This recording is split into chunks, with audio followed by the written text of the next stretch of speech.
ತುಂಬ ಪ್ಯಾಷನ್ ಇದೆ travelling, especially biking.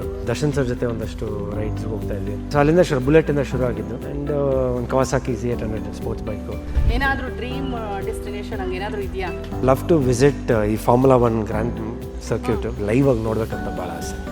So ನವಗ್ರಹ ನಂತರ ನಿಮ್ಮ ಸಿನಿಮಾ ಜರ್ನಿ ಹೇಗಿತ್ತು ಹೇಳ್ತೀರಾ? ಇಟ್ಸ್ ಇವಾಗ ಆಲ್ಮೋಸ್ಟ್ 16 years ಕನ್ನಡ ಚಿತ್ರರಂಗದಲ್ಲಿ. ಇಟ್ಸ್ ಅಪ್ಸ್ ಆ್ಯಂಡ್ ಡೌನ್ಸ್ ಪ್ರತಿಯೊಬ್ಬರ ಲೈಫಲ್ಲಿ ಇದ್ದೇ ಇರುತ್ತೆ. ಸೊ ನನ್ನ ಲೈಫಲ್ಲಿ ಆಗೈತೆ. ಎಲ್ಲೋ ಒಂದು ಕಡೆ ಒಂದು ಒಳ್ಳೆ ಸಿನಿಮಾ ಬಂದೇ ಬರುತ್ತೆ ನನ್ನ ಕಡೆಯಿಂದ. OTT ಬಂದಿರೋದ್ರಿಂದ ಸಿನಿಮಾಗೆ ಹೋಗೋರು ಥಿಯೇಟ್ರಿಗೆ ಹೋಗೋರು ಕಡಿಮೆ ಆಗಿದ್ದಾರೆ ಅನ್ಸುತ್ತಾ? ಅದು ನಾವು ಒಂದು ಬ್ಲೇಮ್ ತೊಗೊಬೇಕು. Because we have to also give good cinemas. ಒಳ್ಳೆ ಸಿನಿಮಾ ಬಂದಾಗ ಗೆಲ್ಸಿದ್ದಾರೆ ನಿಜವಾಗ್ಲು, ಅದಂತೂ ಒಪ್ಕೊಬೇಕು. ನೀವೇ ನೋಡ್ತಾ ಇರೋ. ಸೊ ಧರ್ಮ ಅವರೇ, ನಿಮ್ಮ ಸ್ಪೋರ್ಟ್ಸ್ ಬಗ್ಗೆ ತಿಳ್ಕೊಂಡ್ವಿ, ಟ್ರಾವೆಲ್ ಬಗ್ಗೆ ಸಿನಿಮಾ ಬಗ್ಗೆ ಮಾತಾಡೋಣ ಅಂದ್ರಿ. ಸೊ ಟ್ರಾವೆಲ್ ಕ್ರೇಜ್ ಇದೆಯಾ ನಿಮಗೆ? ತುಂಬ ಪ್ಯಾಷನ್ ಇದೆ ಟ್ರಾವೆಲಿಂಗ್, ಎಸ್ಪೆಷಲಿ ಬೈಕಿಂಗು. ಚಿಕ್ಕ ವಯಸ್ಸಿಂದನೂ ಕಾರು ಬೈಕ್ ಅಂತ ಸಿಕ್ಕಾಬಿಡಿ ಹುಚ್ಚು. ಸೊ ನಾನು ಶುರು ಮಾಡಿದ್ದು ಒಂದು ಗ್ರೂಪ್ ಇದೆ ನಮ್ಮದು. ಸೊ ಫ್ರೆಂಡ್ಸ್ ಗ್ರೂಪ್ ಇದೆ, ಇಂಡಸ್ಟ್ರಿಯಿಂದ ಒಂದಷ್ಟು ಗ್ರೂಪ್ ಇದೆ. ಆಮೇಲೆ ಇನ್ನು ಮಾಬ್ ಅಂತ ಇನ್ನೊಂದು ಗ್ರೂಪ್ ಇದೆ. ಆ್ಯಂಡ್ ದರ್ಶನ್ ಸರ್ ಜೊತೆ ಒಂದಷ್ಟು ರೈಡ್ಸ್ಗೆ ಹೋಗ್ತಾ ಇದ್ವಿ. ಸೊ ಅಲ್ಲಿಂದ ಬುಲೆಟಿಂದ ಶುರು ಆಗಿದ್ದು. ಆ್ಯಂಡ್ ಒಂದು Kawasaki Z800 sports bike. So full ಸೇಫ್ಟಿಯಲ್ಲಿ ಗೇರಲ್ಲಿ ಟ್ರಾವೆಲ್ ಮಾಡೋದು.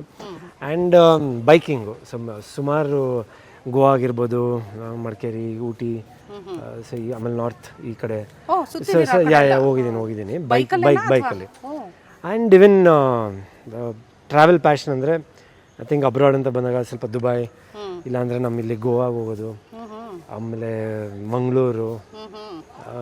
ಸೊ ಕೀಪ್ ಲೈಕ್ ಯಾವ್ದಾದ್ರೂ ಒಂದು ಇದು ಬಂದು ಆಮೇಲೆ ಶೂಟಿಂಗ್ ಇದ್ದೇ ಇರುತ್ತೆ ಟ್ರಾವೆಲು. ಚಿಕ್ಕಮಂಗ್ಳೂರಿಗಾಗಿರ್ಬೋದು ಇಲ್ಲ ಸಕಲೇಶ್ಪುರ. ಸೊ ಈ ಥರ ಒಂದು ಟ್ರಾವೆಲ್ ಬಟ್ ಇಷ್ಟ. ಟ್ರಾವೆಲಿಂಗ್ ಅಂದರೆ ಭಾಳ ಇಷ್ಟ. ಯಾವ ಥರ ಪ್ಲೇಸ್ ಇಷ್ಟ ನಿಮಗೆ? ನನಗೆ ಎಷ್ಟೊತ್ತು ಬೇಕಾದರೂ ಗಾಡಿ ಓಡಿಸ್ತೀನಿ. ನಾನು ಕಾರ್ ಕೊಟ್ಬಿಟ್ರೆ ನನಗೆ ಸಿಕ್ಕಾವಡೆ ಹುಚ್ಚು. ಒಬ್ಬೊಬ್ಬನೇ ಹೋಗ್ಬಿಡ್ತೀನಿ. ಒಂದ್ಸಲ ಒಂದಿನ ಐ ಥಿಂಕ್ ಬೆಳಗ್ಗೆದ್ದು ಧಾರವಾಡಗೆ ಹೋಗ್ಬಿಟ್ಟು ಒಂದು ಮೀಟಿಂಗ್ ಇತ್ತು, ಮೀಟಿಂಗ್ ಮುಗಿಸ್ಕೊಂಡು ವಾಪಸ್ ಆವತ್ತೇ ಬಂದ್ಬಿಟ್ಟಿದ್ದೀನಿ ನೈಟು ಕಾರಲ್ಲಿ ಒಬ್ಬನೇ ಒಂದೇ ದಿನ. ಸೊ ಬೆಳಗ್ಗೆ ಹೊಟ್ಟು ಒಂದು 5 ಗಂಟೆ ಹೊಟ್ಟು ಮುಗಿಸ್ಕೊಂಡು ಮೀಟಿಂಗ್ ಎಲ್ಲ ಮುಗಿಸ್ಕೊಂಡು ಮತ್ತೆ ಓಡಿಸ್ಕೊಂಡು. ಬಟ್ ಅದೇನೋ ಒಂಥರ ಮೊದಲಿಂದನೂ ಕ್ರೇಜ್. ಅದೂ ಆ್ಯಕ್ಚುಲಿ ಕಲ್ತಿದ್ದು ನೋಡಿದ್ದು ಎಲ್ಲ ನಮ್ಮ ಅಪ್ಪ ಸ್ಟೈಲು, ಅವ್ರ ಗಾಡಿ ಓಡಿಸೋ ಸ್ಟೈಲು, ಅವರು ಬೈಕ್ ಓಡಿಸೋ ಸ್ಟೈಲು. ತಂದೆ ಯಾವ ರೀತಿ ಇನ್ಸ್ಪೈರ್ ಮಾಡಿಬಿಟ್ಟಿದ್ದಾರೆ? ಇಲ್ಲ, ಇದು one of my ideal living hero for me. It's always been like that. Yeah. Okay. So ನಿಮಗೆ ಯಾವ ಥರ ಪ್ಲೇಸಸ್ ಇಷ್ಟ ಟ್ರಾವೆಲ್ ಮಾಡೋದು? ಅಂದರೆ ಈ ಡೆಸರ್ಟ್ ಸೈಡ್ಸಾ? ಇಲ್ಲ, it depends on the season. So ಗೋವಾಗೆ ಆಬ್ವಿಯಸ್ಲಿ ಬೀಚ್ ಅಂತ ಬೇಕಾದ್ರೆ ಗೋವಾಕ್ಕಿಂತ ಬೆಟರ್ ಪ್ಲೇಸ್ ಯಾವುದಿಲ್ಲ. ಬೀಚ್ ಸೈಡ್ ಗೋವಾ, ಗೋಕರ್ಣ ಈ ಥರ ಹುಡುಗರ ಜೊತೆ ಎಂಜಾಯ್ ಮಾಡೋಕ್ಕೆ ಬೀಚ್ ಸೈಡು. ಆಮೇಲೆ ಸ್ವಲ್ಪ ಗ್ರೀನ್ರಿ, ಪೀಸ್ ಆಫ್ ಮೈಂಡು ಇದೆಲ್ಲ ಬೇಕಂದ್ರೆ ಚಿಕ್ಕಮಂಗ್ಳೂರು, ಮಡಿಕೇರಿ, ಸೊ ಈ ಕಡೆ ಎಲ್ಲ ಹೋಗ್ತೀವಿ. ಸಕಲೇಶ್ಪುರ ಈ ಥರ ಒಂದಿದು ಏರ್ಕಾಡು ಎಲ್ಲ ಅನ್ಪ್ಲಾನ್ಡ್ ಇರುತ್ತಾ, ಪ್ಲಾನ್ಡ್ ಇರುತ್ತಾ? ಇದಕ್ಕಿದ್ದಂಗೆ ಹೊರಟ್ಬಿಡ್ತೀರಾ ಹೇಗೆ? ಇದಕ್ಕಿದ್ದಂಗೆ ಒಂದು 2-3 ಟ್ರಿಪ್ಗಳು ಆಗೇ ಇರುತ್ತೆ ಹಂಗೆ. ಓಕೆ. ಬಟ್ ಪ್ಲಾನ್ಡೂ ಇರುತ್ತೆ, ಯಾಕಂದ್ರೆ ಎಲ್ಲರದು ಟೈಮಿಂಗ್ಸ್ ಮತ್ತು ಡೇಟ್ಸ್ ಎಲ್ಲ ನೋಡಿಕೊಂಡು ಹೋಗ್ತಾರೆ. ಸೊ ಅದೊಂದು ಇರುತ್ತೆ. ಏನಾದರೂ ಡ್ರೀಮ್ ಡೆಸ್ಟಿನೇಷನ್ ಹಂಗೆ ಏನಾದರೂ ಇದೆಯಾ? ಒಂದ್ಸಲಿ ಅದೊಂದು ಫುಟ್ಬಾಲ್ ಇದಕ್ಕೆ ಮಾಲ್ಡೀವ್ಸ್ಗೆ ಹೋಗಿದ್ದೆ, ಫುಟ್ಬಾಲ್ ಟೂರ್ನಮೆಂಟ್ ಇದಕ್ಕೆ. ಬಟ್ ಡ್ರೀಮ್ ಡೆಸ್ಟಿನೇಷನ್ ಅಂದರೆ ಮಾಲ್ಡೀವ್ಸ್ ನನಗೆ ತುಂಬ ಒಂಥರ ಅದೊಂದು nice, I feel like a very good place. And ಲೈಫಲ್ಲಿ ಆಬ್ವಿಯಸ್ಲಿ ಎಲ್ರಿಗೂ ಒಂದು ಆಸೆ ಇರುತ್ತೆ, ಒಂದು ಯುರೋಪ್ ಟ್ರಿಪ್ ಎನಿ ಟೈಮ್ ದೇವ್ರು ಚೆನ್ನಾಗಿ ಕೊಟ್ಟಾಗ ಒಂದು ಯುರೋಪ್ ಟ್ರಿಪ್ ಮಾಡೋಣ ಅಂತ. So obviously that is one dream, big dream. ಆಮೇಲೆ ಲವ್ ಟು ವಿಸಿಟ್ ಈ ಫಾರ್ಮುಲಾ 1 ಗ್ರ್ಯಾಂಡ್ ಸರ್ಕ್ಯೂಟು ಕಾರ್ಸ್, ಇಲ್ಲಾಂದರೆ ಗ್ರ್ಯಾಂಡ್ ಪ್ರಿ ಬೈಕಿಂಗು. ಇಲ್ಲಾಂದರೆ ಒಂದು ಆಪರ್ಚುನಿಟಿ ಸಿಕ್ಕಿದಾಗ ಎಲ್ಲೋ ಒಂದು ಕಡೆ ಅದೊಂದು ಹೋಗಿ ಲೈವ್ ಆಗಿ ನೋಡ್ಬೇಕಂತ ಭಾಳ ಆಸೆ. ನಿಮ್ಮ ಆಸೆ ಫುಲ್ಫಿಲ್ ಆಗಲಿ. ಹಾಗೆ ಆಗುತ್ತೆ, ಯಾಕಂದರೆ ನಿಮಗೆ ಅಷ್ಟು ಒಂದು ಟ್ರಾವೆಲ್ ಕ್ರೇಜು ಮತ್ತು ಆ ಬೈಕ್ ಆಗಲಿ ಓಡಿಸೋ ಅಂಥದ್ದು ಎಲ್ರಿಗೂ ಇರಲ್ಲ. ಲಾಂಗ್ ಡ್ರೈವ್ ಹೋಗೋದೇ ಕಷ್ಟ ಅಂಥದ್ರಲ್ಲಿ. ಸೊ ಈಗ ಟ್ರಾವೆಲ್ ಬಗ್ಗೆ ಏನೋ ಹೇಳಿದ್ರಿ, ನಮಗೆ ನಿಮ್ಮ ಸಿನಿಮಾ ಬಗ್ಗೆ ಒಂದಿಷ್ಟು ಮಾತಾಡೋಣ. ನಾವು ನಿಮ್ಮ ಫಸ್ಟ್ ಸಿನಿಮಾ ನಂತರ ಮಾತಾಡೋಣ ಅಂದ್ರಿ. ಸೊ ನವಗ್ರಹ ನಂತರ ನಿಮ್ಮ ಸಿನಿಮಾ ಜರ್ನಿ ಹೇಗಿತ್ತು ಹೇಳ್ತೀರಾ? ಇವಾಗ ಆಲ್ಮೋಸ್ಟ್ 16 years ಕನ್ನಡ ಚಿತ್ರರಂಗದಲ್ಲಿ. ಇಟ್ಸ್ ಅಪ್ಸ್ ಆ್ಯಂಡ್ ಡೌನ್ಸ್ ಪ್ರತಿಯೊಬ್ಬರ ಲೈಫಲ್ಲಿ ಇದ್ದೇ ಇರುತ್ತೆ. ಸೊ ನನ್ನ ಲೈಫಲ್ಲೂ ಆಗೈತೆ. ಬಟ್ ಎಲ್ಲೂ ಒಂಥರ ನಾನು ಎಲ್ಲೂ ಕುಗ್ಗಿಲ್ಲ, ಎಲ್ಲೂ ಒಂಥರ ಅಯ್ಯೋ ಮುಗೀತು ಇದು ಇನ್ನೇನು ಆಗಲ್ಲ ಅಂತ ಎಲ್ಲೂ ಇದಿಲ್ಲ. I still have that same passion. ಎಲ್ಲೋ ಒಂದು ಕಡೆ ಒಂದು ಒಳ್ಳೆ ಸಿನಿಮಾ ಬಂದೇ ಬರುತ್ತೆ ನನ್ನ ಕಡೆಯಿಂದ. ಒಂದು ಒಳ್ಳೆ I respect all my producers and directors. ಇಲ್ಲಿವರೆಗೂ ನಾನು ಕೆಲಸ ಮಾಡಿದ್ದು. ಇನ್ಮೇಲೆ ಇದ್ರ ಮೇಲೆ ಬರ್ತಾ ಇರೋದನ್ನು ತುಂಬ ಪ್ಯಾಷನೆಟಾಗೆ ಬರ್ತಾಯಿದ್ದಾರೆ. ಲೈಕ್ ಪ್ಲ್ಯಾನ್ ಮಾಡ್ಕೊಂಡು ಮಾಡೋಣ, ಬ್ಯೂಟಿಫುಲ್ಲಾಗಿ ಮಾಡೋಣ ಅಂತ. ಸೊ ಅವ್ರ ಜೊತೆ ಎಲ್ಲ ಒಂದು ಒಳ್ಳೆ ಇದಿದೆ, ಒಂದು ಒಳ್ಳೆ ಪ್ಲ್ಯಾನಿಂಗ್ ಇದೆ. ಸೊ ಖಂಡಿತ ಜನದ್ದು ಒಂದು ನಿರೀಕ್ಷೆ ಇದೆ. ಎಲ್ಲೋ ಒಂದು ಕಡೆ ಧರ್ಮ ಒಂದು ಒಳ್ಳೆ ಸಿನಿಮಾ ಕೊಡಬೇಕು, ಒಳ್ಳೆ ಸಿನಿಮಾ ಮಾಡಬೇಕು, ಒಂದು ಒಳ್ಳೆ ಹಿಟ್ ಸಿನಿಮಾ ಕೊಡಬೇಕಂತ ಅವರು ಕಾಯ್ತಾ ಇದ್ದಾರೆ.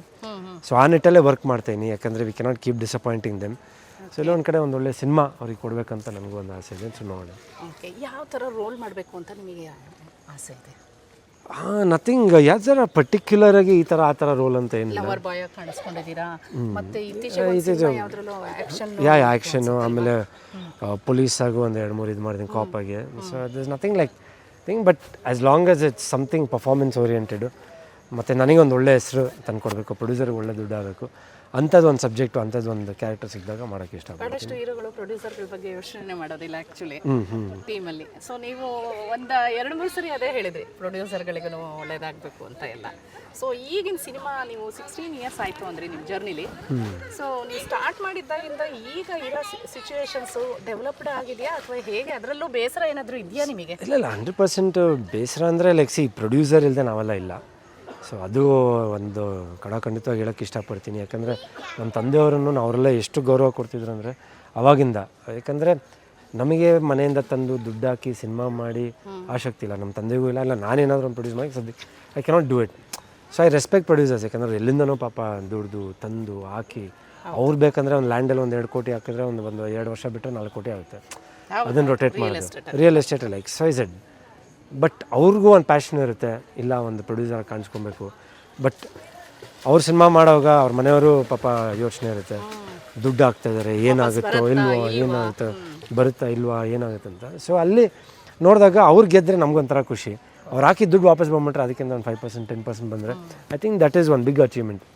ಯಾಕಂದರೆ ಅವ್ರು ಚೆನ್ನಾಗಿದ್ದಾಗ ನಮ್ಮ ಇದೂ ಚೆನ್ನಾಗಿರುತ್ತೆ, ನಮಗೂ ಒಂದು 4 ಸಿನಿಮಾಗಳು ಬರುತ್ತೆ. ಹೌದಪ್ಪ ಇವ್ರನ್ನ ಹಾಕೊಂಡು ಸಿನಿಮಾ ಮಾಡಿದ್ರು, ಒಳ್ಳೆ ದುಡ್ಡು ಮಾಡ್ಯಾರಂತ. ಸೊ ಐ ಥಿಂಕ್ ಬೇಸಿಕ್ಲಿ ಪ್ರತಿಯೊಬ್ಬರೂ I think we have to respect producer. ನಿರ್ಮಾಪಕರು ಅದನ್ನವರೇ ಹೇಳ್ತಾಯಿದ್ರು. ಸೊ ವಿ ಹ್ಯಾವ್ ಟು, ಅದೊಂದು ನಾನು ತುಂಬ ಕಾಳಜಿಯಿಂದ ನೋಡ್ತೀನಿ. ಎಲ್ಲೆಲ್ಲ ಅವ್ರನ್ನ ಉಳ್ಸೋಕ್ಕೆ ಪ್ರಯತ್ನ ಪಡ್ಬೋದು, ಅಲ್ಲೆಲ್ಲ ನನ್ನ ಕೈಯಿಂದ ಆಗುತ್ತೆ, ನಾನು ಮಾಡ್ತೀನಿ. ಎಲ್ಲ ಒಂದು ಕಡೆ ಹೋಗಿರ್ತೀವಿ, ಬೇಡ ಸರ್ ಏನಕ್ಕೆ ಸುಮ್ಮನೆ ಇದು ಇಷ್ಟೊಂದು ಖರ್ಚು, ಬೇಡ ಇಷ್ಟೊಳಗೆ ಮಾಡೋಣ. So definitely I mean that ಅವಾಗಲೇ ಅಲ್ವಾ ಸಿನಿಮಾ ಇದಾಗೋದು. ಇಲ್ಲ ಒಂದೊಂದು ಕಡೆ ಅವರೇ ಹೇಳ್ತಾರೆ, ಬೇಡ ನಮ್ಗೆ ಹಿಂಗೆ ಬೇಕೇ ಬೇಕು, ಖರ್ಚು ಮಾಡೋಣ ಅಂತ. So depends on each person's mentality. But ultimately ಅವರಿದ್ರೇ ಒಂಥರ ಇದು. ಆ್ಯಂಡ್ ಇತ್ತೀಚೆಗೆ ನೀವು ನೋಡ್ತಾಯಿದ್ರೆ ಸ್ವಲ್ಪ ಅಪ್ಪು ಸರ್ದು ಆ ಥರ ಒಂದು ಸಡನ್ನಾಗಿ ಒಂದು ಇದಾಗಿದ್ದು, ಎಲ್ಲ ಒಂದು ಕಡೆ ಆ ಆಡಿಯನ್ಸ್ಗೆ ಪಾಪ ಅದೊಂದು ಮಿಸ್ ಆಗ್ತದೆ. ಅದೊಂದು ಎಷ್ಟು ಜನದ ಕೆಲಸ, ಡಾನ್ಸರ್ಸು, ಫೈಟರ್ಸು. ಇದು ಅಪ್ಪು ಸರ್ ಅಂದ ತಕ್ಷಣನೇ ನಾವು ಈ ಪ್ರಶ್ನೆ ಕೇಳಲೇಬೇಕು. ಸೊ ಪುನೀತ್ ರಾಜ್ಕುಮಾರ್ ಅವರ ಜೊತೆ ಹೇಗಿತ್ತು, ಹೇಗೆ ಮೀಟ್ ಮಾಡಿ? ನಂದು ದಿಲ್ಸೆ ಅಂತ ಒಂದು ಸಿನಿಮಾ ಮುಹೂರ್ತಕ್ಕೆ ಕರೆಯೋಕ್ಕೆ ಹೋಗಿದ್ದೆ. ಆಮೇಲೆ ಅವರು ನನಗೆ ತುಂಬ ಅಪ್ಪಾಜಿ ಫೋಟೋ ಮುಂದೆ ಕರ್ಕೊಂಡು ಹೋಗ್ಬಿಟ್ಟು ಮಾತಾಡ್ಸಿದ್ರು, ಪರ್ಸ್ನಲಾಗಿ ಮಾತಾಡಿ, ಧರ್ಮ ಕೀಪ್ ಟ್ರೈಯಿಂಗ್ ಡಿಫ್ರೆಂಟ್ ಥಿಂಗ್ಸ್ ಮಾಡಿ, ಒಂದಕ್ಕೆ ಸ್ಟಿಕ್ ಆನ್ ಆಗಿಬಿಡಿ, ಬೇರೆ ಇದು ಟ್ರೈ ಮಾಡಿ. So try everything. ಅದೇನೋ ಅವ್ರು ಹೇಳಿದ್ದಕ್ಕೂ ನಾನು ಸಡನ್ನಾಗಿ ಕಂಟಿನ್ಯೂಸ್ 2-3 ಇಯರ್ಸ್ ಹಂಗೆ ಬ್ಯುಸಿ ಆದೆ. ಲೈಕ್ ಬೇರೆ ಇದು ಸ್ಟಾರ್ಟಿಂಗ್ ನೆಗೆಟಿವ್ ಇದು ಎಲ್ಲ ಮಾಡಿದೆ. ಸೊ ಅದೊಂದು ಈ ಒಂದು ಒಳ್ಳೆ ಅಡ್ವೈಸ್ ಕೊಟ್ಟರು. And is very nice person. But ಅವ್ರದ್ದು ಇದಾಗಿದ ತಕ್ಷಣ ಮತ್ತೆ ಅವ್ರದ್ದಂಗೆ ಆಗಿದ್ದು ಒಂದು ಶಾಕಿಂಗ್ ಇದು ಇಂಡಸ್ಟ್ರಿಗೆ. ಆ್ಯಂಡ್ ಒಂದು ಕೆಲಸ ಅನ್ನೋದು ಎಷ್ಟೊಂದು ಜನ, ನನಗೆ ಗೊತ್ತಿರೋರೇ ಎಷ್ಟೊಂದು ಜನ ಅವ್ರ ಪ್ರೊಡಕ್ಷನ್ ಬಂದಾಗಲ ಹೋಗೋದು, ಕೆಲಸ ಮಾಡೋದು, ಮಾಸ್ಟರ್ಸ್ ಆಗಿರ್ಬೋದು, ಫೈಟರ್ಸ್ ಆಗಿರ್ಬೋದು, ಡಾನ್ಸರ್ಸ್ ಆಗಿರ್ಬೋದು, ಟೆಕ್ನಿಷಿಯನ್ಸ್ ಆಗಿರ್ಬೋದು, ಕ್ಯಾಮ್ರಾಮನ್ಸು, ಅವರು ಇವರು ಎಷ್ಟೊಂದು ಜನಕ್ಕೆ ಒಂಥರ ಇಟ್ಸ್ ಗಾನ್ ಡೌನ್. ಅದಾಗಿ ಇಮಿಡಿಯೇಟಾಗಿ ಒಂದಷ್ಟು ಇದಕ್ಕೆ ದರ್ಶನ್ ಸರ್ದು ಹಿಂಗಾಗಿದ್ದು ಪಾಪ. ಈಗ ಅದೂ ಒಂದು ನಮಗೆ ಒಂದು ವಿ ಆರ್ ವೇಟಿಂಗ್ ಅವ್ರು ಯಾವಾಗ ರಿಲೀಸ್ ಆಗ್ತಾರೆ ಆಗಿದ ತಕ್ಷಣ ಮತ್ತೆ. ಯಾಕಂದರೆ ಅವ್ರನ್ನ ನಂಬಿ ಎಷ್ಟೊಂದು ಜನ ಇದ್ದಾರೆ, ಟೆಕ್ನಿಷಿಯನ್ಸು, ಸೇಮ್ ಥಿಂಗ್.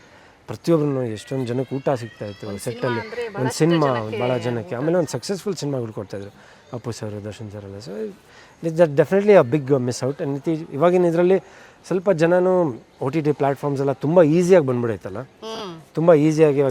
ಅಯ್ಯೋ ಬೇಜಾರು, ಯಾರು ಹೋಗ್ತಾರೆ ಟ್ರಾಫಿಕಲ್ಲಿ ಅಂತ ಸುಮ್ಮನೆ ಆನ್ ಮಾಡಿದ್ರೆ ಒಂದಷ್ಟು ಸಿಕ್ಬಿಡುತ್ತೆ.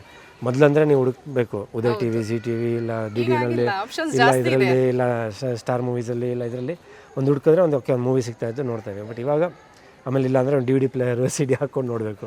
ಬಟ್ ಇವಾಗ when you have that option, until unless you give good cinema, ಒಂದು ಒಳ್ಳೆ ಸಿನಿಮಾ ಕೊಟ್ಟಾಗ ಜನ ಬರ್ತಾರೆ. ಇಲ್ಲಾಂದರೆ ಅವ್ರಿಗೂ ಏನಕ್ಕೆ ಮತ್ತೆ ಅಷ್ಟು ಖರ್ಚು ಮಾಡಿ. ಏನನ್ಸುತ್ತೆ ಧರ್ಮ ಅವರೇ, OTT ಬಂದಿರೋದ್ರಿಂದ ಸಿನಿಮಾಗೆ ಹೋಗೋರು, ಥಿಯೇಟ್ರಿಗೆ ಹೋಗೋರು ಕಡಿಮೆ ಆಗಿದ್ದಾರೆ ಅನ್ಸುತ್ತಾ?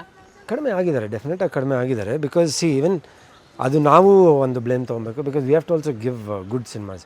ಒಳ್ಳೆ ಸಿನಿಮಾ ಬಂದಾಗ ಗೆಲ್ಸಿದ್ದಾರೆ ನಿಜವಾಗ್ಲು, ಅದಂತೂ ಒಪ್ಕೊಬೇಕು. ನೀವೇ ನೋಡ್ತಾಯಿರ, ಒಳ್ಳೆ ಸಿನಿಮಾ ಬಂದಾಗ ಅವರು ಹೋಗಿ ನೋಡ್ತಾರೆ, ಥಿಯೇಟ್ರಲ್ಲಿ ಹೋಗಿ ನೋಡ್ತಾರೆ. ಆ್ಯಂಡ್ ದೇ ಹ್ಯಾವ್ ದಟ್ ಇದು. ಬಟ್ ಇಲ್ಲಾಂದರೆ ಸುಮ್ಮನೆ ಏನು ಟಾಕ್ ಇಲ್ಲ ಸಿನಿಮಾ ಬಗ್ಗೆ ಅಂದರೆ mouth to mouth publicity is very important. Important ಅನ್ಸುತ್ತೆ. Promotion mouth to mouth publicity. ಹೌದು ಚೆನ್ನಾಗಿದೆಯಪ್ಪ ಸಿನಿಮಾ, ಹೋಗಿ ನೋಡೋಣ ಅಂತ ಒಬ್ಬರಿಂದ ಒಬ್ರು ಹೇಳಿದ್ರೆ 100% ಬರ್ತಾರೆ. ಈ ಸೋಷಿಯಲ್ ಮೀಡಿಯಾನು ಹೆಲ್ಪ್ ಮಾಡುತ್ತಾ ಸಿನಿಮಾಗಳ ಪ್ರಮೋಷನ್ಸ್ಗೆ? ನಾವು ಏನೇ ಮಾಡಿದ್ರೆ ಸೋಷಿಯಲ್ ಮೀಡಿಯಾ ಇದು today I think the biggest ಇದು ಕಂಟೆಂಟ್ ಹೀರೋ. ಹೌದು. ಅದ್ರ ಮೇಲೆ ಬೇರೆ ಏನೂ ಇಲ್ಲ. ಕಂಟೆಂಟ್ ಚೆನ್ನಾಗಿದ್ದು, ಮೇಕಿಂಗ್ ಚೆನ್ನಾಗಿದ್ದು, ಅದ್ರ ಜೊತೆಗೆ ಆ್ಯಕ್ಟರ್ಸ್ ಪರ್ಫಾರ್ಮೆನ್ಸಸ್ ಎಲ್ಲ ಕೂಡಿ ಬಂದರೆ ಅದೊಂದು ಸಿನಿಮಾ. ಎಲ್ಲ ತಟ್ಟೆಗೆ ಊಟಕ್ಕೆ ಅಂತ ಕೂತಾಗ ಎಲ್ಲ ಇದ್ದರೆ ಅದೊಂಥರ ರುಚಿಯಾಗಿರುತ್ತೆ. ಸೊ ಸಿನಿಮಾನು ಹಂಗೆ ಎಲ್ಲ ಇರಬೇಕು, ಎಲ್ಲ ಇದ್ದಾಗ ಅದೊಂದು ಇದಿರುತ್ತೆ. ಬಟ್ ಇವತ್ತು ಐ ಥಿಂಕ್ ಎಲ್ಲೋ ಒಂದು ಕಡೆ ಅದೊಂದು ಲ್ಯಾಕಿಂಗ್ ಇದೆ. ಅದು ಆಗೋವರೆಗೂ I think once the trend should start again. ಜನ ಬಂದು ಆಮೇಲೆ ಸಿಂಗಲ್ ಸ್ಕ್ರೀನ್ಸ್ ಪಾಪ ಎಲ್ಲ ಆಲ್ಮೋಸ್ಟ್ ಹೋಗ್ಬಿಡೈತೆ. ಸೊ ಎಲ್ಲ ಮಾಲ್ಸು, ಎಲ್ಲ ಮಾಲ್ಗಳಾಗಿದೆ. ಆಮೇಲೆ ಕಾಸ್ಟ್ ಆಫ್ ಲಿವಿಂಗು, ಒಂದ್ಸಲಿ ಒಂದು 4 ಜನ ಫ್ಯಾಮಿಲಿಯಿಂದ ಆಚೆ ಹೋಗ್ಬೇಕಂದ್ರೆ ಒಂದು ಟಿಕೆಟು, ಪಾಪ್ಕಾರ್ನು, ಅಲ್ಲಿ ಇದು, ಆಮೇಲೆ ಟ್ರಾವೆಲ್ಲು, ಟ್ರಾಫಿಕ್ಕು, ಆಮೇಲೆ ಸಡನ್ನಾಗಿ ಮಾಲಾಗ ಏನಾದರೂ ಇಷ್ಟಪಟ್ಟರೆ ಮಕ್ಕಳು ಬೇಡ ಅನ್ನೋಕ್ಕೂ ಆಗಲ್ಲ, ಎಲ್ಲ ಹಾಕೋದು. ಸೊ ಇಟ್ಸ್ ಆಲ್ ಇಂಟರ್ಲಿಂಕ್ಡ್ ಒಂಥರ. ಹೌದು ಹೌದು, ಅದೆಲ್ಲ ಒಂದಕ್ಕೊಂದು ಲಿಂಕ್ ಆಗಿರೋದೆ. ಅದರಲ್ಲೂ ಬ್ಯಾಂಗ್ಳೂರ್ ಅಂತ ಸಿಟಿಗಳಲ್ಲಿ ಒಂದಿನ ಸಿನಿಮಾಗೆ ಅಂದ್ರೆ ಒಂದಿನ ಇಡೀ ತೆಗ್ದಿಡ್ಬೇಕು. ನೀವು ಹೇಳಿದ್ದನ್ನು ಗಮನಿಸ್ಬೇಕು ನಾವು. ಆ್ಯಕ್ಚುಲಿ ಎಲ್ಲ ಒಂದಕ್ಕೊಂದು ಹೇಗೆ ಲಿಂಕ್ ಜೊತೆ ಖರ್ಚಾಗತ್ತೆ ಅನ್ನೋದು. ಓಕೆ, ಸೊ ಈಗ ಒಂದಿಷ್ಟು ರ್ಯಾಂಡಮ್ ಕ್ವಶನ್ಸ್ ಹಾಗೆ ಕೇಳ್ತೀನಿ. ನಿಮಗೆ ಸ್ಯಾಂಡಲ್ವುಡ್ಡಲ್ಲಿ ನಿಮ್ಮ ಆ ತಂದೆಯವರು ಇನ್ಸ್ಪೈರಿಂಗ್ ಅಂತ ಹೇಳಿದ್ರಿ, ಓಕೆ, ಅವರನ್ನು ಹೊರತುಪಡಿಸಿ ಬೇರೆ ಯಾವ ಸ್ಟಾರ್ಗಳು ನಿಮಗಿಷ್ಟ? ನನಗೆ ಐ ಥಿಂಕ್ ನಾನು ತುಂಬ ಕ್ಲೋಸಾಗಿ ಮೂವ್ ಮಾಡಿದ್ದು ನಾನು ನವಗ್ರಹ ಸಿನಿಮಾಯಿಂದ. ನಾನು ಫಸ್ಟು ಕ್ಲೋಸಾಗಿ ಮೂವ್ ಮಾಡಿದ್ದು ಆ ಸಿನಿಮಾ ಆಗಿದ ತಕ್ಷಣ ತುಂಬ ಜೊತೆಗಿದ್ದೀನಿ ಅಂದರೆ ದರ್ಶನ್ ಸರ್, ಅದೆಲ್ರಿಗೂ ಗೊತ್ತಿದೆ. ಸೊ ಅದೊಂದು I was like very close, very close ಅಂದರೆ so Darshan sir was one very close person ನನಗೆ. ಆ್ಯಂಡ್ ಅಲ್ಲಿಂದ ಮತ್ತೆ ಆ ಗ್ಯಾಂಗಲ್ಲಿ ಸುಜನ್ ಆಗಿರ್ಬೋದು, ವಿನೋದ್ ಅವರಾಗಿರ್ಬೋದು, ಎಲ್ಲ ನಾಗಿ ಆಗಿರ್ಬೋದು, ಎಲ್ಲರೂ ಕ್ಲೋಸ್ ಆದರು. ಬಟ್ ಅವ್ರ ಜೊತೆ ಒಡನಾಟ ಸ್ವಲ್ಪ ಜಾಸ್ತಿ ಇತ್ತು. ಆಮೇಲೆ ಕ್ರಿಕೆಟ್ ಅಂತ ಬಂದಾಗ CCL ಆಡ್ತಿದ್ದೆ. ಸೊ CCL ಕ್ರಿಕೆಟ್ ಅಂತ ಬಂದಾಗ CCL ಆಡ್ತಿದ್ದೆ. ಸೊ ಆ ಟೈಮಲ್ಲಿ ಫಸ್ಟ್ ಒಂದು 4 ವರ್ಷ CCL ಶುರು ಆದಾಗ ಸುದೀಪ್ ಸರ್ ಜೊತೆ ಅದೊಂದು ಒಡನಾಟ ನಾನು ತುಂಬ ಮೀಟ್ ಮಾಡ್ತಿದ್ದೆ. ಆ್ಯಂಡ್ ರಾಜ್ ಕಪ್ಪಲ್ಲಿ ಹೋದಾಗ ಶೋಣನ್ ಟೀಮಲ್ಲಿ ಆಡಿದೆ. ಸೊ ಅಲ್ಲಿ ಸಿಕ್ಕಿದ್ರು, ಯಾಕಂದರೆ ಸಿನಿಮಾ ಕೆಲಸ ಮಾಡಿಲ್ಲ ಅವ್ರ ಜೊತೆ ಎಲ್ಲ. ಕ್ರಿಕೆಟ್ ಇದ್ರಲ್ಲಿ ಸಿಕ್ಕಿದಾಗ ಎಲ್ಲರೂ CCL ಬಗ್ಗೆ ನೀವು ಬಹಳಷ್ಟು ಅಂದರೆ ನೀವು ಒಂದಿಷ್ಟು ವರ್ಷ ಈಗಲೂ CCL ನಡೀತಾ ಇದೆ. ಬಟ್ ಇವಾಗ ನಾನು ಆಡ್ತಿಲ್ಲ, ಒಂದು 2-3 ಇಯರ್ಸಿಂದ ಆಡ್ತಿಲ್ಲ. ಬಟ್ ಇಲ್ಲಾಂದರೆ ರೆಗ್ಯುಲರ್ ಆಗಿ ಕರೆಕ್ಟ್ ಇಲ್ಲಾಂದರೆ ರೆಗ್ಯುಲರ್ ಆಗಿ ಆಡ್ತಿದ್ದೆ ಒಂದು 3 ಇಯರ್ಸ್. ಸೊ ಅಲ್ಲಿ ಅವರೆಲ್ಲ ಸಿಗ್ತಾಯಿದ್ರು. So it was like closeness ಅಂತ ಬಂದಾಗ ಇಟ್ಸ್ ಲೈಕ್ ದಟ್. ಓಕೆ, ಈ ಇಂಡಸ್ಟ್ರಿಯಲ್ಲೇ ಈಗ ಸ್ಯಾಂಡಲ್ವುಡ್ ಹೇಳಿದ್ರಿ, ಈಗ ನಿಮ್ಮ ರೋಲನ್ನು ಕೇಳಿದ್ವಿ. ಯಾವ ಥರ ಸಿನಿಮಾನ ಎಕ್ಸ್ಪೆಕ್ಟ್ ಮಾಡ್ತಾ ಇದ್ದೀರಾ ನೆಕ್ಸ್ಟ್ ಮಾಡಬೇಕಂತ? ಯಾವ ಥರ ಸ್ಟೋರೀಸ್ ಆಗಲಿ? ಈಗ ಒಂದಿಷ್ಟು ನಿಮ್ಮದೇ ಆದಂಥ ಒಂದು I am playing Vikram Dhananjay ಅಂತ ಒಬ್ಬರು ಡೈರೆಕ್ಟರ್ ಜೊತೆ, ಇನ್ನೊಂದು playing PC role. So throughout cinema comedy ಅದೊಂದಿದೆ. ಕಾಮಿಡಿನೂ ಈಗ ಹೌದು, ಅಮರಾವತಿ ಪೊಲೀಸ್ ಸ್ಟೇಷನಲ್ಲಿ ನಮ್ಮ ಡೈರೆಕ್ಟರ್ ಪುನೀತ್ ಅವ್ರ ಜೊತೆ I am playing solid cop with investigation officer ಥರ. ಸ್ವಲ್ಪ ಕಾಪ್ ರೋಲ್ಸ್ ಜಾಸ್ತಿ ಮಾಡ್ತಾ ಇದ್ದೀರಾ, ಮೇ ಬಿ ಸೂಟ್ ಆಗುತ್ತೆ ಅನ್ಸುತ್ತೆ. ಆಮೇಲೆ ನಯನ ಮನೋಹರ್ ಅಂತ ಪುನೀತ್ KGR ಅಂತ ಅವ್ರ ಡೈರೆಕ್ಷನಲ್ಲಿ, ಅನುಷ್ ಸಿದ್ದಪ್ಪ ಅವ್ರ ಪ್ರೊಡಕ್ಷನಲ್ಲಿ ಅವ್ರದ್ದು ಒಂದು ಸಿನಿಮಾ ಮಾಡ್ತೀನಿ. ಸೊ ಅದರಲ್ಲಿ 2 ಶೇಡ್ಸ್, ಒಂದು ಕ್ಯಾಬ್ ಡ್ರೈವರು ಆ್ಯಂಡ್ ಸೆಕೆಂಡ್ ಹಾಫಲ್ಲಿ ಬೆಂಗಳೂರಿಗೆ ಬಂದಾಗ ಲೈಫ್ ಹೆಂಗಿರುತ್ತೆ, ಆಮೇಲೆ ಚಿಕ್ಕಮಂಗ್ಳೂರಲ್ಲಿ ಹುಟ್ಟಿ ಬೆಳೆದವನು ಹೆಂಗಿರ್ತೀನಿ, ಬೇಸ್ಡ್ ಸ್ಟೋರಿ. ಆಮೇಲೆ ಬೆಂಗಳೂರು ಬಂದಾಗ ಯಾವ ಥರ ಏನೇನಾಗುತ್ತೆ, ಸೊ ಈ ಥರ ಆ ಥರ ಒಂದು ಸಿನಿಮಾ ಇದೆ. ಇನ್ನೊಂದು ಕಾಮಿಡಿ, ಇನ್ನೊಂದು ಸಿನಿಮಾ ಮಾತಾಡ್ತಿದ್ದೀನಿ, ಇನ್ನೂ ಮಾತುಕತೆ ನಡೀತಾ ಇದೆ, ಅದೊಂದು. So different journal. ಸದ್ಯದಲ್ಲೇ ಯಾವುದಾದ್ರೂ ರಿಲೀಸ್ ಆಗಿದೆಯಾ? ನೆಕ್ಸ್ಟ್ ರಿಲೀಸ್ ಆದರೆ ಅಮರಾವತಿ ಪೊಲೀಸ್ ಸ್ಟೇಷನ್, ಅದೇ ರಿಲೀಸ್ ಎಕ್ಸ್ಪೆಕ್ಟೇಷನ್ ಇದೆ ನಿಮಗೆ. ಓಕೆ, ಹೇಗೆ ನಿಮಗೆ ಅಂದರೆ ನಿಮಗೆ ಕಾಪ್ ರೋಲ್ ಮಾಡೋದಕ್ಕೆ ರೀಸನ್ನು ಅದು ನಿಮಗೆ ಇಷ್ಟಪಟ್ಟ ಅಥವಾ ಇಲ್ಲ ಹಂಗಂತಲ್ಲ, ರೋಲ್ ಬರ್ತಾ ಇತ್ತು. ಆಮೇಲೆ ಅವರೇನೋ ಒಂದು ಟ್ರೈ ಮಾಡಿ ಎಕ್ಸ್ಪೆರಿಮೆಂಟ್ ಮಾಡೋಣ ಅಂತ ಬಂದಿತ್ತು. ಸೊ ಆ ನಿಟ್ಟಲ್ಲಿ ನೆಕ್ಸ್ಟ್ ಯಾವ ಥರ ಪಾತ್ರ ಮಾಡೋಕ್ಕೆ ಇಷ್ಟಪಡ್ತೀರಾ? ಯಾವುದು ಏನು ಫಿಕ್ಸ್ ಅಂತ ಇಲ್ಲ madam, I am like open to everything. Okay, ಒಂದು ಭಿಕ್ಷಕನ ಪಾತ್ರ ಕೊಟ್ಟರು ಮಾಡೋಕ್ಕೆ ಇಷ್ಟಪಡ್ತೀನಿ, ಒಂದು ಸ್ಟೈಲಿಶ್ ಬಿಸ್ನೆಸ್ ಮ್ಯಾನ್ ಅಂದರೂ ಮಾಡೋಕ್ಕೆ ಇಷ್ಟಪಡ್ತೀನಿ. So nothing like I am directors actor. ಸಿಕ್ಕಾಬಿಡೆ ನಾನು ಅಂತ ಹಿಂಗೆಲ್ಲ ಇರೋಕ್ಕೆ ಸರ್, ಅದೆಲ್ಲ ಡೈರೆಕ್ಟರ್ಸ್ ಆ್ಯಕ್ಟರ್. ಯಾಕೆಂದರೆ ನಾನು ಕಲ್ತಿದ್ದು ಅದು ದಿನಕರ್ ಸರಿಂದ. ನಮ್ಮಪ್ಪ ಒಂದೇ ಮಾತು ಹೇಳಿದ್ರು, ಡೈರೆಕ್ಟ್ರ್ ಏನೇನು ಪೇಜಾಗು ಡೈರೆಕ್ಟ್ರ್ ಏನೇನು ಹೇಳ್ತಾರೋ ಅದನ್ನು ಮಾಡ್ಕೊಂಬ ಅಂತ. ಸೊ ಅಲ್ಲಿ ಆಮೇಲೆ ಕಲಿತಾ ನಮ್ಮದು ಒಂದು ಸ್ವಲ್ಪ ಇಂಪುಟ್ಸ್ ಇರುತ್ತೆ. But majorly it should be like, ಇವತ್ತು ಅಷ್ಟೇ ನೀವು ನೋಡಿದವರೆಲ್ಲ ರಾಜಮೌಳಿ ಸರ್ ಪ್ರಭಾಸ್ ಅವ್ರಿಗೆ ಇದನ್ನು ತೋರಿಸ್ತಾರೆ, ಕತ್ತಿ ಹೆಂಗೆ ಇಟ್ಕೊಳೋದು, ಹಿಂಗೆ ಬರೋದು, ಹಿಂಗೆ ಹೊಡಿಯೋದು. ಯಾವ ಥರ ಒಂದಿದ್ದು. So I think that is it's very important to work with a good director. ಹೌದು. ಸೊ ನನಗೆ ನವಗ್ರಲ್ಲಿ ಸಿಕ್ಕಿದ್ದು ಅದೊಂದು ಅದೃಷ್ಟ. ದಿನಕರ್ ಸರ್ ಪ್ರತಿಯೊಂದೂ ಧರ್ಮ ಹಿಂಗೆ ಬನ್ನಿ ಇಲ್ಲಿ ಕೂತ್ಕೊಳ್ಳಿ ಹಿಂಗೆ ಕಾಲ ಮೇಲೆ ಹಿಂಗೆ ಕಾಲು ಹಾಕ್ಕೊಂಡು ಸುಮ್ಮನೆ ಯೋಚನೆ ಮಾಡಿ ಆಮೇಲೆ ಡೈಲಾಗ್ ಹೇಳಿ ಅಂತಿದ್ರು. ಅದೆಷ್ಟು ಈಸಿ ಆಗ್ಬಿಡುತ್ತೆ ಅಂದರೆ ಅದು ಬಂದು ಸುಮ್ಮನೆ ಕಾಲು ಹಾಕ್ಕೊಂಡು ಆಮೇಲೆ ಹಿಂಗೆ ನೋಡ್ಕೊಂಡು ಏನೋ ಹಿಂಗೆ ಯೋಚನೆ ಮಾಡ್ಕೊಂಡು ಆಮೇಲೆ ಅಪ್ಪ ಅದೇ ಪರ ಏನೋ ಅಂತ ಕೇಳಬೇಕಂತ ಇದೆ ಅಂತ ಹಿಂಗೆ ಬಂದು ದಟ್ ಈಸ್ ಇದು ಸುಮ್ಮನೆ ಡೈರೆಕ್ಟ್ ಅಪ್ಪ ನಂಗೆ ಕೇಳ ಇಟ್ ಒನ್ ಸೂಟ್. ಸೊ ಅವ್ರು ಹೇಳ್ಕೊಡಿದ್ದು ಹಂಗಿತ್ತು. ಒಂದು ಪಾಸ್ ತೊಗೊಳ್ಳಿ, ಒಂದು ಇದು ಮಾಡಿ. ಸೊ ಅವರು ನವಗ್ರಲ್ಲಿ ನೋಡಿದಾಗ ಶರ್ಮಿಳಾ ಎಲ್ಲರೂ ಆ್ಯಕ್ಟ್ ಮಾಡಿದರು. ಸೊ ಶರ್ಮಿಳಾ ಜೊತೆ ಆ್ಯಕ್ಟ್ ಮಾಡೋದ್ರೂ ಅಷ್ಟು ಸಡನ್ ಸ್ಪಾಂಟೇನಿಯಸ್ ಆಗಿರಬೇಕು. ಸೊ ಈ ಥರ ಇದ್ದಾಗ even she was like Dinakar sir ಹಿಂಗೆ ಹೀರೋಯಿನ್ ಜೊತೆ ಮಾಡೋಕ್ಕೆ ಸ್ವಲ್ಪ ನರ್ವಸ್ ಆಗ್ಬಿಡ್ಬಾರ್ದು, ಫಸ್ಟ್ ಟೈಮ್ ಬೇರೆ ಮಾಡದೆ ಇರೋ ಥರ ಕಲ್ಸ್ಕೊಂಬೇಡಿ, ಈ ಥರ ಒಂದು ಮಾಡಿ ಅಂತ. So that's very important. Okay, ಹೀರೋಯಿನ್ಗಳ ವಿಷಯಕ್ಕೆ ಬಂದರೆ ಇದುವರೆಗೂ ನೀವು ನಟಿಸಿದಂಥ ಹೀರೋಯಿನ್ಗಳಲ್ಲಿ ಯಾರು ನಿಮಗೆ ಓಕೆ ಅನಿಸಿದ್ದು? ಯಾರು I mean everybody is very nice, very respectful. ಪ್ರತಿಯೊಬ್ಬರೂ ಪಾಪ ಮಾಡಿದವರು worked with everybody who have worked 15 cinema. ಪ್ರತಿಯೊಬ್ಬರೂ ಐ ಥಿಂಕ್ ಮ್ಯೂಚುವಲ್ ರೆಸ್ಪೆಕ್ಟ್ ತುಂಬ ಚೆನ್ನಾಗಿತ್ತು. So they also use to look at me like ಒಬ್ಬ ಹುಡುಗ ಏನೋ ಒಂದು ಈ ವಾಂಟ್ಸ್ ಟು ಅಚೀವ್ ಸಮಥಿಂಗ್, ಏನೋ ಒಂದು ಮಾಡಬೇಕು, ಏನೋ ಒಂದು ಕಷ್ಟಪಡ್ತೇನೆ. ಸೊ ಅವ್ರಿಗೂ ಅದೊಂದು ಇದಿತ್ತು. ಆಮೇಲೆ I also use to give that mutual respect to them. Like ಹೆಣ್ಮಕ್ಳು ಅಂತ ಬಂದಾಗ, ಆ್ಯಕ್ಟಿಂಗ್ ಬಂದಾಗ ಆ ಪ್ರೊಟೆಕ್ಷನ್ ಅನ್ನೋದು ಒಂದು ಹೀರೋ ಕಡೆಯಿಂದನೂ ಬರಬೇಕು. We should have that kind of that thing towards them also. ಒಂದು ಸ್ಮಾಲ್ ರೆಸ್ಪೆಕ್ಟ್ ಆ್ಯಂಡ್ ಕೇರ್ ಅಂತ ಏನು ಅಂತೀವಿ ಅದಿದ್ದರೆ even they feel comfortable. So ಅದು with everybody who have worked with I always enjoy. Dharma ಅವರೇ, ಕನ್ನಡ ಈ ಸ್ಯಾಂಡಲ್ವುಡ್ಡಲ್ಲಿ ಬಿಟ್ಟು ಬೇರೆ ಭಾಷೆಗಳಲ್ಲಿ ನೀವೇನಾದರೂ ಟ್ರೈ ಮಾಡಿದ್ರಾ, ನಟಿಸಿದ್ದೀರಾ? ಆಯಿತು, 2 ಸಿನಿಮಾ, ಒಂದು ಸಿನಿಮಾ ರಿಲೀಸ್ ಆಯಿತು. ರಿಲೀಸ್ ಆಯ್ತಾ? ಒಂದು ಸಿನಿಮಾ ಬ್ಲಡ್ ರೋಸಸ್ ಅಂತ ಒಂದು ತೆಲುಗು ಸಿನಿಮಾ. ಓಕೆ. ಆಮೇಲೆ ಇನ್ನೊಂದು ಲೋಬಾ ಅಂತ ಇನ್ನೊಂದು ತೆಲುಗು ಸಿನಿಮಾ ನಡೀತಾ ಇದೆ ಶೂಟಿಂಗು. ಇನ್ನೊಂದು ಮ್ಯಾಕ್ಸಿಮಮ್ 1 ವೀಕ್ ಶೂಟಿಂಗ್ ಇದೆ. ಏನಿಲ್ಲ, ಆ ಥರ ಏನಿಲ್ಲ. ಆಪರ್ಚುನಿಟಿ ಬಂತು, ಸೊ ಮಾಡೋಣ. ನಾನು ಹೋಗಿ ಹುಡುಕಿ ಓಟ್ ಮಾಡಬೇಕಂತ ಏನು ಹೋಗಿಲ್ಲ. ಸೊ ಬಂತು ಒಂದು ಆಪರ್ಚುನಿಟಿ ಬಂದಾಗ ಸರಿ ಮಾಡೋಣ, ಬಿಡೋದು ಬೇಡ ಅಂತ ಮಾಡ್ಕೊಂಡು. ಸೊ ನೀವು ಅಲ್ಲಿನೂ ಇನ್ನೊಂದಿಷ್ಟು ಅವಕಾಶಗಳು ಸಿಕ್ಕಿದ್ರೆ? ನಮಗೇನ, ನಮ್ಮ ಇಲ್ಲೇ ಖುಷಿ ಇದ್ದೀವಿ. ಇಲ್ಲೇ ಜನ ಇಷ್ಟು 16 ವರ್ಷ ಇಲ್ಲೇ ಬೆಳೆಸ್ಯಾರೆ. ಆಮೇಲೆ ನಮ್ಮ ತಂದೆಯವ್ರನ್ನ 40-45 ವರ್ಷ ಇಷ್ಟು ಪ್ರೀತಿ ಕೊಟ್ಟು ಇಷ್ಟೊಂದು ಬೆಳೆಸ್ಯಾರೆ. ನನ್ನ ಕಡೆ ಇವಾಗ I have to give on it. I have to give a good subject, I have to give a good movie. 100% ಜನ ಸಪೋರ್ಟ್ ಇದ್ದೇ ಇರುತ್ತೆ. ನಮಗೇನಂದರೆ ಇಲ್ಲೇ ಕನ್ನಡದಲ್ಲೇ ಹುಟ್ಟಿ ಬೆಳೆದ್ರಿಂದ ಇಲ್ಲೇ ನಾವೊಂದು ಒಳ್ಳೆ ಹೆಸರು ಮಾಡಬೇಕಂತ ಆಬ್ವಿಯಸ್ಲಿ ಅದು ತುಂಬ ಆಸೆ ಇದೆ. ಓಕೆ. ಸೊ ನಿಮಗೆ ಭಾಳ ಖುಷಿ ಇದೆ ಆ್ಯಕ್ಚುಲಿ ಸ್ಯಾಂಡಲ್ವುಡ್ ಬಗ್ಗೆ ಆಗಲಿ, ನಿಮ್ಮ ಜರ್ನಿ ಬಗ್ಗೆ ಆಗಲಿ ನಿಮಗೆ ಯಾವುದೇ ಒಂದು ಬೇಸರ ಇಲ್ಲ ಅಲ್ವಾ? You are very satisfied. But ಒಳ್ಳೆ ಪಾತ್ರಗಳಿಗೆ ಇನ್ನೂ ಅವಕಾಶಕ್ಕಾಗಿ ನೀವು ವೆಯ್ಟ್ ಮಾಡ್ತಿದ್ದೀರಾ. ಓಕೆ, ನಮ್ಮ ವೀಕ್ಷಕರಿಗೆ, ನಿಮ್ಮ ಫಾಲೋವರ್ಸ್ಗೆ ನೀವು ನಿಮ್ಮ ಸಾಂಗ್, ನಿಮ್ಮ ಏನು ಹೇಳ್ತಾರೆ ಅದಕ್ಕೆ, ಸಿಗ್ನೇಚರ್ ಸಾಂಗ ಏನು ಆ ರೀತಿನೇ ಟ್ರೆಂಡಿಂಗ್ ಸಾಂಗ್ ಅದು. ಸೊ ಅದನ್ನು ಹೇಳ್ತೀರಾ, ಹಾಡ್ತೀರಾ? ಹೇಳೋದಲ್ಲ, ಹಾಡ್ತೀರಾ?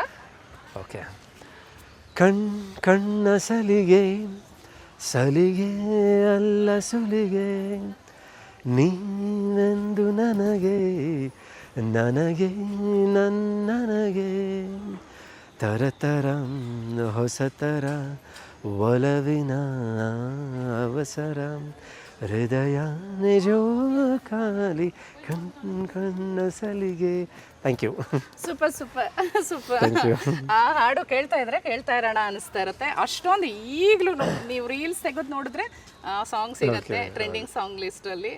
ಸೊ ಭಾಳಷ್ಟು ವಿಷಯಗಳ ಬಗ್ಗೆ ಮಾತಾಡಿದ್ವಿ ನಾವು. ಸಿನಿಮಾ ಆಗ್ಬೋದು, ನಿಮ್ಮ ಲೈಫ್ ಸ್ಟೈಲ್ ಆಗ್ಬೋದು, ಡಯಟ್ ಆಗ್ಬೋದು, ಫ್ಯಾಷನ್ ಆಗ್ಬೋದು, ಎಲ್ಲದ್ರ ಬಗ್ಗೆ ನಮಗೆ ವಿವರವಾಗಿ, ಬ್ರೀಫ್ ಆಗಲ್ಲ, ವಿವರವಾಗೇ ಹೇಳಿದ್ರಿ. Thank you very much. Interview ತುಂಬ ಚೆನ್ನಾಗಿ ನಡೀತು, ತುಂಬ ಚೆನ್ನಾಗಿ ಮಾತಾಡಿದ್ದೀರಾ. ನಿಮಗೂ ಇಂಥ ಬಹಳಷ್ಟು ಅವಕಾಶಗಳು ಸಿನಿಮಾದಲ್ಲಿ ಮತ್ತಷ್ಟು ಹೆಸರು ಮಾಡೋಕ್ಕಾಗಲಿ. Thank you so much. ನಿಮಗೂ ಥ್ಯಾಂಕ್ಸ್. ತುಂಬ ಚೆನ್ನಾಗಿ ನಡೆಸ್ಕೊಟ್ರಿ ಇಂಟರ್ವ್ಯೂನ. ತುಂಬ ಚೆನ್ನಾಗಿ ಒಳ್ಳೊಳ್ಳೆ ಕ್ವಶನ್ಸ್ಗಳು ಕೇಳಿದ್ರಿ, ಮೀನಿಂಗ್ಫುಲ್ ಕ್ವಶನ್ಸ್ಗಳು ಕೇಳಿದ್ರಿ. It was very nice and good time spent with entire ನಿಮ್ಮ ಜೊತೆ ಆಗಿರ್ಬೋದು, ಚಾನಲ್ ಕ್ರೂ ಜೊತೆ ಆಗಿರ್ಬೋದು. ಸೊ ಎಲ್ರಿಗೂ ಒಳ್ಳೆಯದಾಗಲಿ ಆ್ಯಂಡ್ ಪ್ರತಿಯೊಬ್ಬರು ವೀಕ್ಷಕರಿಗೂ ಒಳ್ಳೆಯದಾಗಲಿ. ಕನ್ನಡನ ಸಿನಿಮಾನ ಬೆಳೆಸಿ ಹರಿಸಿ, ಕಲಾವಿದರನ್ನ ಬೆಳೆಸಿ ಹರಿಸಿ ಅಂತ ಕೇಳ್ಕೊಂಡ್ವಿ. Please do take care. ಖುಷಿಯಾಗಿರಿ, ನಗ್ನಗ್ತಾ ಇರಿ ಆ್ಯಂಡ್ ತಂದೆ ತಾಯಿನ ಚೆನ್ನಾಗಿ ನೋಡ್ಕೊಳ್ಳಿ. Thank you. Super. Thank you. Interesting ಮತ್ತು ಇನ್ಫಾರ್ಮೇಟಿವ್ ವಿಡಿಯೋಗಳನ್ನು ಮಿಸ್ ಮಾಡ್ಕೋಬೇಡಿ. ಈಗಲೇ ಸಬ್ಸ್ಕ್ರೈಬ್ ಮಾಡಿ.